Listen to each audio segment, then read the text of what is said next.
ఇటీవల 2025 డిఎస్సి ద్వారా మరి నియామకాలు చేపట్టడం కోసం గిరిజన సంక్షేమ శాఖలో ఈ గురుకులాల్లో కానీ ఐటీడీఐ ఆశ్రమ స్కూల్స్లో కానీ మరి పోస్టులు నోటిఫై చేశారు అధ్యక్ష. కానీ పెద్దలను కలిసినప్పుడు వారికి ఎటువంటి డిస్టర్బెన్స్ ఉండదు, ఆ పోస్టులు వేరు, వీళ్ళు పనిచేస్తున్న కాంట్రాక్ట్లో పనిచేస్తున్న పోస్టులు వేరు అనేది కూడా సమాచారం ఇచ్చారు అధ్యక్ష. మీ ద్వారా మేము కోరుతుంది ఏంటంటే, ఏదైతే అనేక సంవత్సరాలు బట్టి పనిచేస్తూ మొన్న 2014 కట్ ఆఫ్ డేట్తో చాలామంది రెగ్యులర్ కూడా చేసాం అధ్యక్ష. మిగిలిపోయిన వాళ్ళు పాపం 9 సంవత్సరాలు 8 సంవత్సరాలు చేసి ఉండిపోయారు.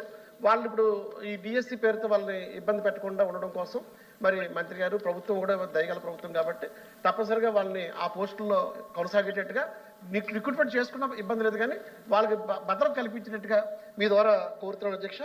అలాగే ప్రతి డిపార్ట్మెంట్లో కూడా స్కూల్లోని కాంట్రాక్ట్ అని, అవుట్ సోర్సింగ్ అని, పార్ట్ టైం అని, గెస్ట్ అని రకరకాల ఫ్యాకల్టీస్ పేరుతో కొనసాగుతున్నారు అధ్యక్ష. దయచేసి మన సంస్కరణలు చేసే విధంగా దాన్ని మార్పు చేస్తూ అయితే హెచ్ఎం లేకపోతే హెడ్ ఆఫ్ ది ప్రిన్సిపాల్ ఒకరే ఉండాలి అధ్యక్ష. ఆ కింద రెగ్యులర్ స్టాఫ్ ఉండాలి అధ్యక్ష. 3వ స్టెప్లో కాంట్రాక్ట్ మాత్రమే ఉండాలి అధ్యక్ష. వాళ్ళకి కాంట్రాక్ట్ బెనిఫిట్స్ అన్ని ఇస్తూ భద్రత ఇచ్చే విధంగా చూసుకుంటే 3 విధానాలు నడుస్తాయి. మన కన్ఫ్యూజన్ ఉండదు అధ్యక్ష. ఆ రకంగా చేయగలుగుతారా లేదా అన్నది కూడా తెలపాలని కోరుతున్నాను అధ్యక్ష. అధ్యక్ష, గౌరవ సభ్యులు శ్రీనివాస్ గారు అడిగినట్టుగా ఇప్పుడు టీచర్ పోస్టులు అంటే ఈ డిఎస్సిలో అంటే ఎప్పుడా అని యువతంతా ఎదురు చూస్తున్నటువంటి డిఎస్సి పోస్టులు 16,500 పోస్టులు తీయడం జరిగింది అధ్యక్ష. ఈరోజే వాళ్ళందరికీ కూడా మా గౌరవ ముఖ్యమంత్రి గారు అలాగే గౌరవ విద్యాశాఖ మంత్రి గారి చేతుల మీదుగా ఈరోజు 16,500 మందికి వాళ్ళ జీవితాల్లో ఉద్యోగాలు వచ్చే విధంగా ఈరోజు నిజంగా పండగ రోజు, మంచి రోజు. ఈరోజు సాయంత్రమే మనందరం కూడా వెళ్ళి వాళ్ళకి నియామక పత్రాలు కూడా ఇవ్వడానికి మనం అందరం వెళ్తున్నాం అధ్యక్ష.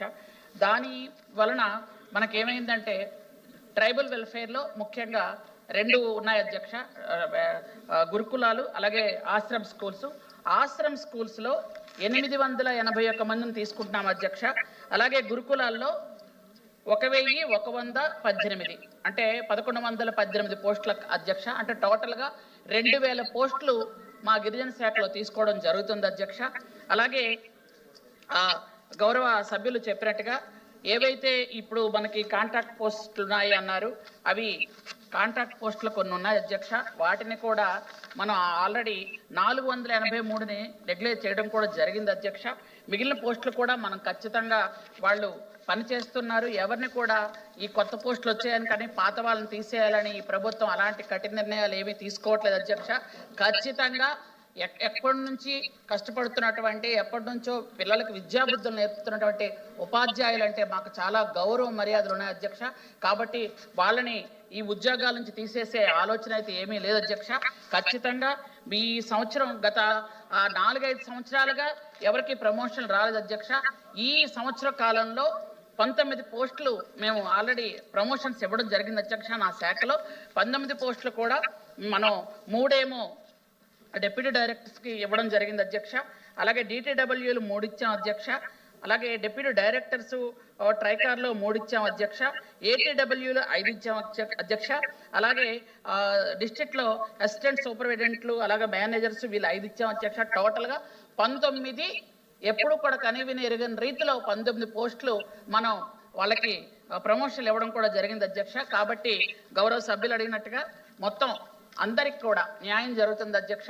ఈ పోస్టులు కూడా 2,000 పోస్టులు ఈరోజు మనం ఇస్తున్నాం కాబట్టి గౌరవ శ్రీనివాస్ గారికి తెలియజేస్తున్నాను అధ్యక్ష. Okay, thank you. Question number 13954 Farooq గారు.